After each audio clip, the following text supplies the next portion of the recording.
I decided to split up lecture 6 into two parts. It was getting quite large and it makes it impossible to record. And if something goes wrong, then I have to start all over again. So this is part 2 of lecture number 6. We'll continue looking at the impact colonization in sub-Saharan Africa and then move into more contemporary issues in this part of the world. If you remember the key terms in lecture 6, part 1, we introduced the concept of direct and indirect rule of governance. To see some of the legacies of that, we're going to look at the legacy of Algeria, as the French brutal and violent presence in Algeria lasted 132 years. French rule affected Algeria socially, culturally, politically, and economically.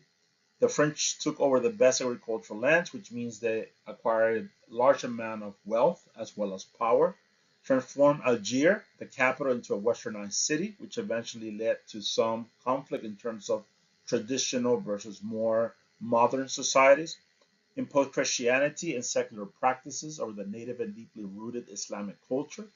In the case of Algeria, achieving independence was painful and bloody between the colonizer and the colonized. French settlers whose families have lived in Algeria for several generations migrated back to France. With few Westerns in power, essential aspects of Islamic society and culture were recuperated.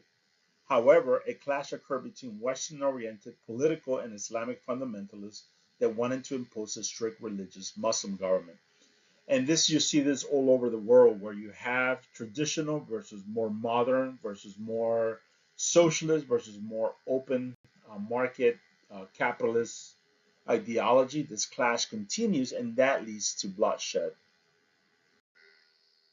Rwanda will serve as another example of direct rule of governance and the impact of colonization once the people, the local people, began to raise up and began to ask for independence. Germans were the first to colonize Rwanda. Colonies in some cases were controlled by different colonial powers. Something too important. Every time there was a colonial power taking over a territory, they forced them to learn the culture, the language, the religion. The Belgian presence after World War I set up a highly problematic political hierarchy facing the country even today. Before the Belgians arrived, a working relationship existed between the two large ethnic groups, the Tutsi, which traditionally were cattle herders, and the Hutus were farmers, tribes for centuries. They coexisted, they worked really well, but it was the Belgians that created that division. Belgium selected a tribe and empowered the Tutsi tribe by allowing them special access to education and government jobs. This is an example of the divide and rule tactic. Belgium established a stratified system by placing the Tutsi on top, but then in 1959, the Hutus rebelled and the Belgians abandoned the Tutsi to side with the Hutus. The example I give a lot to this is like if you imagine that if you have a brother or sister and your power and your parents are giving, are breaking the rules towards the younger sibling, how will the older sibling feel towards the younger sibling? There's a resentment there that might create hatred, division, and that's in essence what happened here. In 1959, the Hutus rebelled, and the Belgians abandoned the Tutsi to side with the Hutus. By 1962, the Belgians ceded independence to Rwanda, leaving behind a volatile political situation that has erupted ever since, including the 1994 massacre, genocide, and eventually civil war. That will end our history or colonization period for this lecture. And now we're going to move into more contemporary issues, particularly focusing on health. We're going to be looking at the different health aspects that are affecting sub-Saharan Africa, particularly today. In order to do that, we're going to introduce some key terms. The first one is epidemics. Epidemics are disease with local or regional dimension. Example of that could be the sleeping sickness or the tsetse fly vector. Our range is very limited. In this case, it's not spread out. Well, versus pandemic, you have that diseases that are spread across the world. An example of that would be malaria, or what we all experienced several years ago, which would be COVID-19. So malaria is a pandemic, something that is spread around the world. A question that I can ask you in the test is, where is malaria more prevalent? If you see this map, you begin to see an idea, a common denominator where malaria is most common. I'll give you a couple of seconds to look at it, to examine it, and think about what will be your answer if it shows up in the test. Where is more malaria more present? And the answer to that is in tropical along the equator. In other words, rainy locations that are extremely hot will allow mosquitoes to um, multiply itself and make it very feasible or very tangible for this disease to spread. Now, what's also very sad about this is that in many cases, the mosquito nets can prevent the spread of malaria, especially under the age of 5 for children. Something that is very interesting as we examine health around the world, the diseases in the high income countries as or the high HDIs as we examine it versus the middle HDI versus the low income or the low HDIs are very different. Take a look at the top 5 for the high income countries, compare that to the middle income country versus the low income countries, and you will see there are diseases that are very different as it relates to your economic position. For the test, you will need to know what are the top 5 health diseases that killed individuals in low income countries. So the top 5 that you would need to know will be heart disease, lower respiratory infections, which is relates to most likely pollution or poor air quality, HIV, prenatal conditions, and stroke and other cerebrovascular diseases. Now, the sixth one there is diarrhea, and diarrhea is very simple to solve if you have either Pedialyte or salt tablets.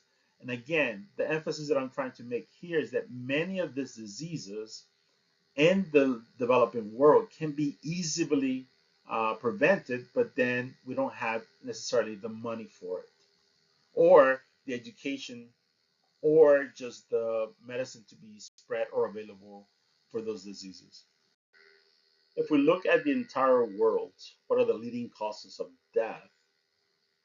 We begin to know again that there are certain diseases that are going to be very similar no matter where you are in the world.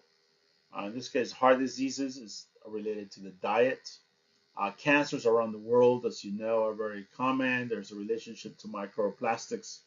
Now, what's interesting is the new disease that in the last 4 or 5 years became one of the top 5 diseases in terms of causes of death, and that is COVID-19. Research is still going on in terms of the amount of death, some of the pre-existing conditions that patients had, what is the aftermath of COVID-19 even today, and you know some of the debate about the vaccination process. But when we begin to think about the entire world, there are certain things that are not necessarily we can relate in the developed world because they're very far. We don't know about some of those diseases or can relate to those. Now, what's also interesting is if we examine regions like the low income regions of the world, we know, and the previous lectures or the previous slides we saw were the top 5. If we look at the entire world, you will also see some differences. But now, if we go into, particularly into Africa, and then if we zoom in into sub-Saharan Africa, we know that there are diseases that have been around for several decades that have been prevalent, not only the epicenter, but the spread, particularly of HIV. We're going to spend a lot of time examining some of those issues related to HIV. But again, COVID was one of those things that we discovered, particularly in the news, in terms of accessibility to either medicines or vaccinations, or began to think about how do you treat it? How do you spread the vaccine? How do you communicate? How do you create things like being people ask them to stay home? And we all lived it, right? So now imagine the rest of the world where you don't have the technology, don't have access to the medical systems or equipment or the quarantine aspect of it. It becomes more deadly and begins to spread. Even places in Ecuador, in the Amazon. I went during COVID between the first stop in terms of the shutdown versus the second one. There was a little gap in there in 2022, I believe, and I went there, and COVID was very present, even in that part of the world, that deep and that very isolated. As you know by now, I love to travel around the world. We just came back with my family from Mexico City, chaotic city, tons of traffic, but it by definitely is not the most deadly road conditions I ever been in. Um, Bangladesh definitely takes that. But if you travel around the world, most likely you would not be affected by some of the local diseases that are present, whether it's malaria. If you travel to Africa, there will be over the counter medicine they can give you, local treatments that can help you with that. I have traveled to Africa and to the Amazon, and I have taken the malaria pills, and those are awful. There's various malaria pills that you can take. The ones that I have taken have lasted about 40 days in terms of treatment. But nevertheless, one of the things that would be more deadly to your experience, especially if you're traveling in developing countries, would be road traffic accidents. I have witnesses, I have seen it, how deadly the speeds, the conditions, the driving, the lack of stoplights or policing. So as you travel around the world and more individuals are able to purchase either scooters or bicycles or smaller cars or bigger cars, so they become more like us, the road conditions are not suitable to absorb that amount of vehicles. So just be careful if you ever travel to developing countries. Again, the diseases there most likely would not kill you. The probabilities of dying in a road traffic accidents are pretty high, depending on what part of the world you go. As we focus on sub-Saharan Africa, there is a disease or a pandemic that spread like wildfire in the 1980s, and that is AIDS, HIV. We know with a certainty, 99.8%, that it started in Africa. We estimate that then it went to Haiti, and from Haiti it went into the United States. Once it reached the United States, it spread throughout the entire world. However, what's interesting is that 30 years, 40 years later, is still a disease that is killing Africans, particularly sub-Saharan Africa, and more specifically, several countries in sub-Saharan Africa. The world is more connected as is easier to move from one place to another as we are more globalized. The spread of diseases is easier. Now, again, for a lot of us, COVID represented this new wave of how disease can spread so rapidly. And if you remember, it started originated in China, and from China it began to spread around the world. Now, it doesn't mean that COVID-19 will be the last pandemic that we'll ever see in our lifetime. Hopefully it is, but most likely it won't.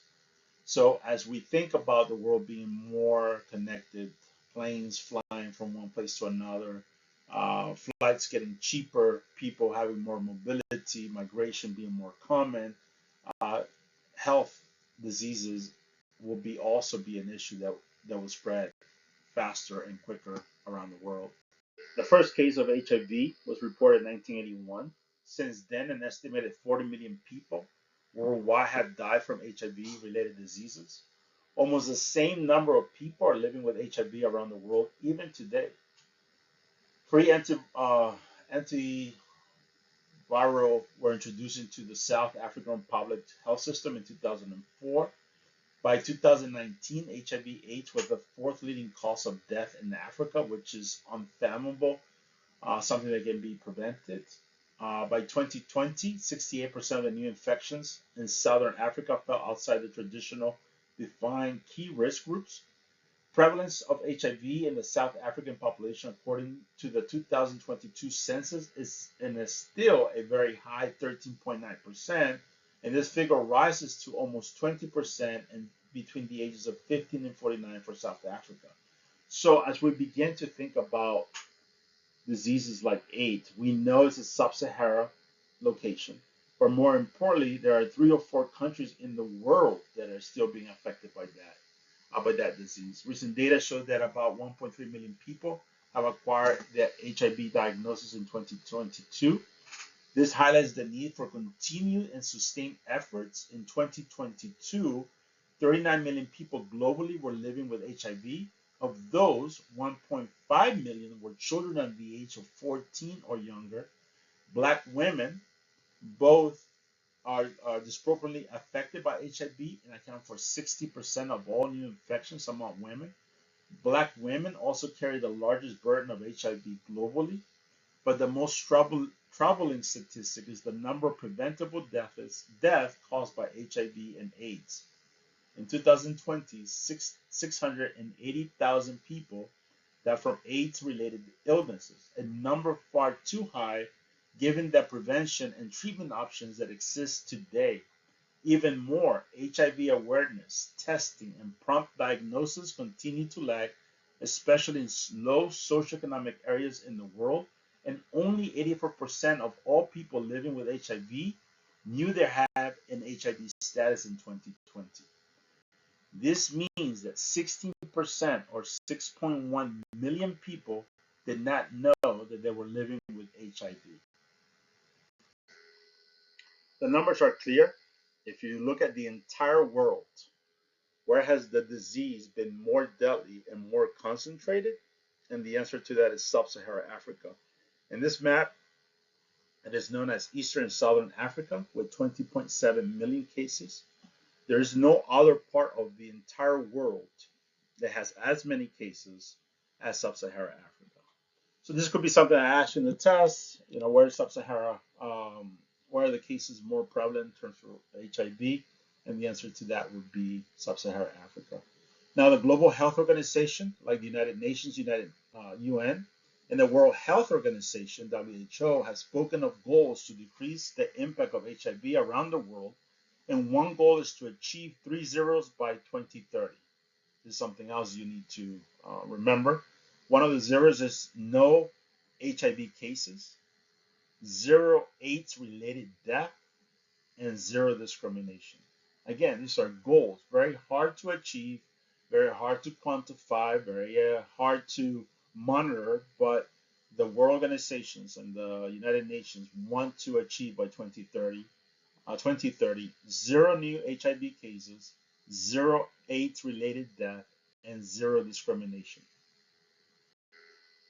The next series of slides will be very fast, very quick. You can pause it. I just want to show you, as we were beginning to map the disease, we began to see how quickly the disease spread throughout sub-Saharan Africa, and focus particularly on the bottom part of Africa, where you see South Africa and the other countries around it.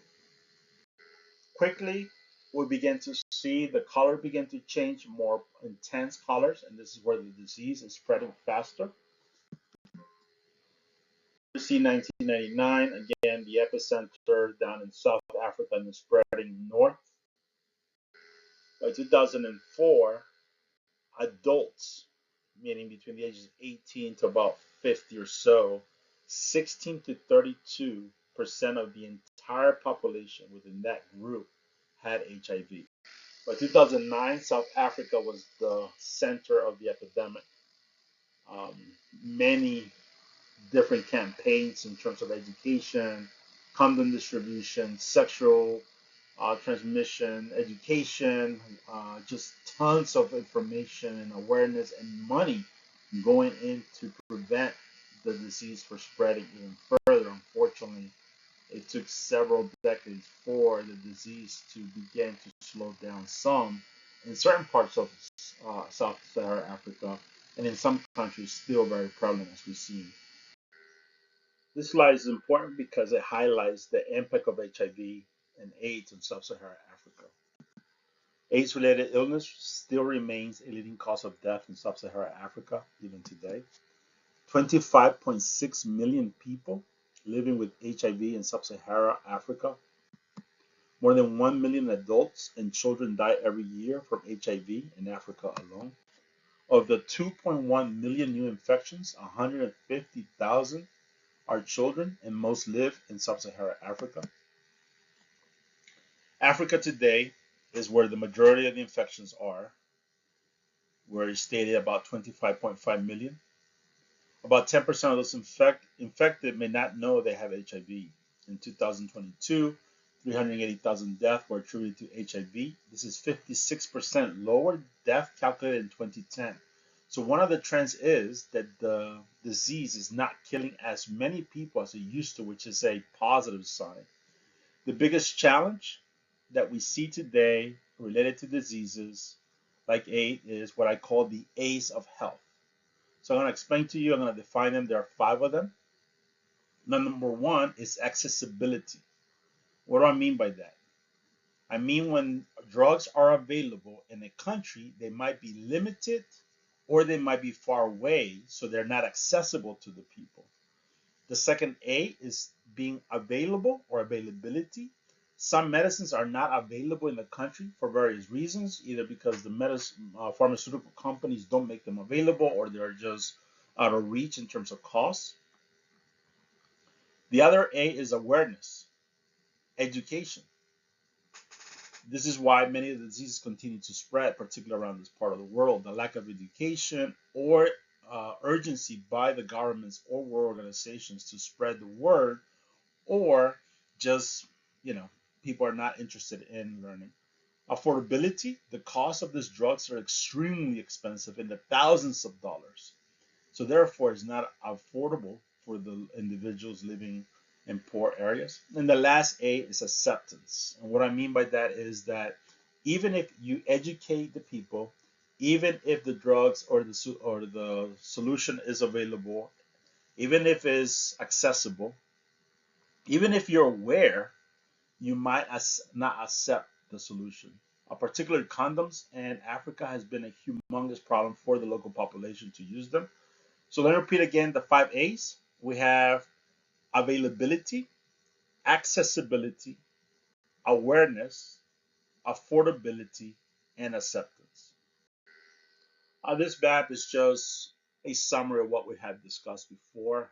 You kind of see the progression, you kind of see the spread and the epicenter, particularly in South Africa. Ensuring equal access to treatment, a number of challenges contribute to the global HIV disparities, and unequal access to testing and treatment include poverty, lack of access of healthcare, higher rates of some sexually transmitted diseases, smaller sexual networks, lack of awareness of HIV status, little or no education about HIV prevention, and cultural stigma continue to be a huge issue, particularly for individuals that are seeking treatment or the discrimination that goes around it. The number of people who need ART or antiviral therapy is much greater than the resources that are available to help them in many countries. Therefore, additional investments are needed to properly identify and prioritize those who need critical life-saving treatment. And that is an ongoing debate now in terms of why is it so costly for pharmaceutical companies to make the drugs either generic and make it more affordable to the people that need it. But then there is things like intellectual property and, profit margins and so on. This uses 2 concepts that we have looked at before in terms of the population pyramid, demographic transition model. But here we're introducing a new concept in terms of age into a population pyramid. As you can see, it eats away the population, particularly in adults, particularly between the ages of 40 to about 60. And we began to see that effect over 10, 20, 30 years have been very problematic for many countries, particularly like South Africa, Botswana, and the surrounding countries. As we know, Africa is home to large amounts of land, wealth, and ecosystem diversity. So one of the things that are being discussed are wildlife management and tourism. Conservation and tourism as a national revenue can be significant for countries such as Kenya and South Africa that are making global campaigns to attract individuals. I've been to Kenya, I believe, 3 times, and the last time that I went, the president made it or eliminated the cost associated with visas to make it easier, to make it more um, feasible for people to go. Challenges for national governments include seasonal migration of both wild animals and livestock, long history of habitation by local people. The Maasai tribe, for example, they're nomadic, they move around. So as people begin to move, and then also you create enclosure safaris or natural protection areas, how do you allow for not only animals but people to move? How do you protect the animals from poaching and hunting? Ecosystems modification for tourism, attracting larger animals such as elephants in artificial water holes, or the lack of water or drought can also create massive issues. Tourism animals negatively impact other animals, meaning that as you highlight certain types of individual like the giraffe, the water buffalo, the tiger, I mean the lions or the cheetahs or whatever that is, that might have other impact of other animals. Also, what happens when it becomes too popular? What is the impact in terms of the population as well as natural resources? I will highly advise and suggest that you look into Kenya to travel and to explore. It's a beautiful place. I have traveled into Mombasa, which is on the coast. You kind of see the dot there on the lower part of Kenya. It's a coastal, it's actually an island that has a lot of influence by Pakistanis and Indian populations. The food is very unique in terms of the mixing. But as you think about Kenya as a whole, it has very unique characteristics. It has Lake Victoria, it has Kilimanjaro, the mountain, and it has tons of safari opportunities. I have not been to Nairobi, which is a behemoth of a city with lots of shanty towns and squatter settlements. I would like to visit that one day. But as we begin to think about Kenya in terms of the global position they're in and the things they possess, over the past half century, Kenya has played a leading role in East Africa. This country, 53 million, contained both the region's largest city, its capital of Nairobi, and its principal port, Mombasa, after gaining independence from Britain in 1963. Kenya chose a capitalistic path of development, aligning itself with Western interests. Even though it lacked major mineral deposits, Kenya built a relatively prosperous economy based on exports of coffee, tea, and other food products, as well as a thriving tourist industry key to its magnificent landscapes and wildlife preserves. China has been a humongous investor in Kenya, helping with railroads, airports, bridges, and roads as well. So if you're interested in examining that more, you can definitely do so. Because of Africa's natural resources, minerals, and location as well, there are many outside forces that are coming in to either partner up or in some cases acquire. Russia, China are coming in. The United States have historically have Europe has been there. So many African states are in a very new economic situation where they are forging political and economic partnerships of their own choosing. They're breaking away from some of the colonial legacies and thinking about post colonial legacies and taking more control of their international economic policies. Such enhanced agencies enable African states to become full fledged players in international relations rather than just objects of other countries' foreign policy.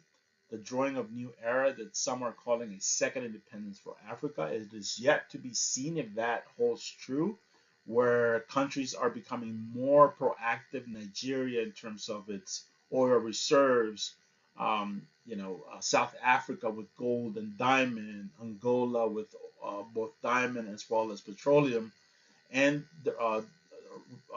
the Congo region, which it has rainforests and things like that. So it will be very interesting to see what happens to Africa as it begins to develop and begin to ask for partnership as it begins to extract some of the natural resources and expand some of their infrastructure as well.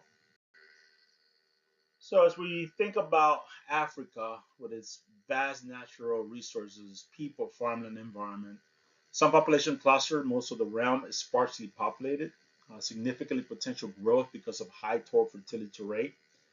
Most of Africa, even today, is subsisting agriculture, which means that individuals are just growing enough to feed their family or the community.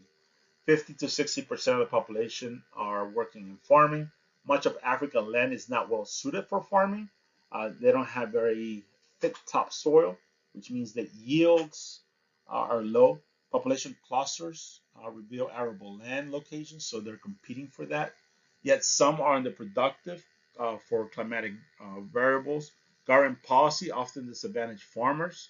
They're focusing more on export cash crop, which makes staple products like beans and rice and cassava extremely expensive to acquire. And lastly, protectionist policy and on free trade are extremely costly. So we begin to think about globalization and the costs associated with that and how that is affecting the local people. So Africa, as we said, is on the second independence, someone call it. Some people believe that this is a great opportunity for Africa to become self-sufficient, while other individuals say that no, Africa is actually being robbed. This is something you can think about, maybe begin to research depending on what is your major and what is your research interest area into the future, right? What Africa should do with its natural resources. What are the things that are holding back Africa from being competitive in the global market? So Africa, again, is experiencing this massive land rush from both locally and outside factors. China is becoming a massive force around the world, buying up everything they can get their hands on. So this gives you a very visual map of the players in Africa trying to acquire the land and the natural resource. What should Africa do with a vast amount of natural resources? And as we compete for cobalt and zinc and uranium and iron ore and discover more petroleum and natural gas, what is the best approach? How should Africa begin to exploit and develop those natural resources in a sustainable manner? I have alluded several times, China is coming in as a humongous player in the international market, particularly in Africa. You kind of see the where have they invested, how they investing their money, what are the targets, how much money they're investing. So China is something that we need to think about in terms of a world player and a world superpower as they come and desire more natural resources and acquire more land and invest in more projects. So this is a comparison of the money that is being invested by China. Another way to look at it is to think about the strategic approach of China in terms of how they're going about it. So here's a very good visual representation. They're going after telecom, and after energy, logistic, manufacturing, and infrastructure. Why are they doing this? New business adventures, infrastructure boom, better connectivity, and Chinese dominance, particularly in this part of the world. Now, what other players should be there? So if you remember the Berlin Conference, maybe some argue that this is the new Berlin Conference where Africa is being gobbled up by superpowers without any input by the local governments. Quickly, we'll move into some of the physical geography of Africa. As any part of the world, Africa has very unique characteristics. For example, the Sahara is a physical and cultural barrier that separates sub-Saharan Africa from the North Africa itself. It's also very different in terms of culturally, terrains, landscape, and so on. Geologically unique, 1/5 of the Earth's surface. No mountain backbone range, which is very rare. You have the Andes, you have the Alps, you have the Rockies, but no mountain backbone range in Africa. There are tectonic forces which have created volcanic mountains, the Great Lakes of rift valleys. Valley has formed as parallel faults of sinking and subducting crust. What's unique about Africa is that the rivers are unusual as well. Their upward course frequently bear landward, seemingly unrelated to the coast towards which they eventually flow. The example of that is Lake Victoria, the Nile River flowing north into Egypt and the Delta region. Several rivers, such as the Nile and the Nigeria River, have inlets as well as coastal deltas. Major waterfalls, notably the Victoria Fall on the Zambezi, as lengthy systems of multiple waterfalls separate the upper from the lower river courses. So again, very unique plateaus and basin, very dry conditions, very tropical areas as well. We did not cover African deserts. The continent straddled the equator, sufficient large to include land in both the northern and southern hemisphere. That creates dry belts. It's also a very specific air circulation pattern. It receives very little rainfall, and relative little moisture can accumulate in the air masses that are the source of the outflow of air, which makes it very unique. So it's almost like it splits the African continent in half. And that makes it very unique, particularly as we begin to see India with the monsoon season, which will be the next lecture coming up. The unique characteristics of Africa is remarkable and unusual physiography, informed the geography of Alfred hypothesis of a continental drift known as Pangea, where if you see it, it's almost like a jigsaw puzzle coming together. And from there, drifting apart and creating the continents that we know today. Where 200 million years ago, tectonic forces began to split Pangea apart. Africa to the other land masses acquired the present configuration. That process is known as plate tectonics, continues across the world, and is marked by earthquakes and volcano eruptions, which we saw in Middle America. Africa rings of rifts and river systems, its interior basin, and its lack of significant mountains, all are related to the continent's central position within Pangea. So this concludes our lecture for Sub-Saharan Africa. I know it has been a long one. Tons of information. Hopefully you enjoyed it.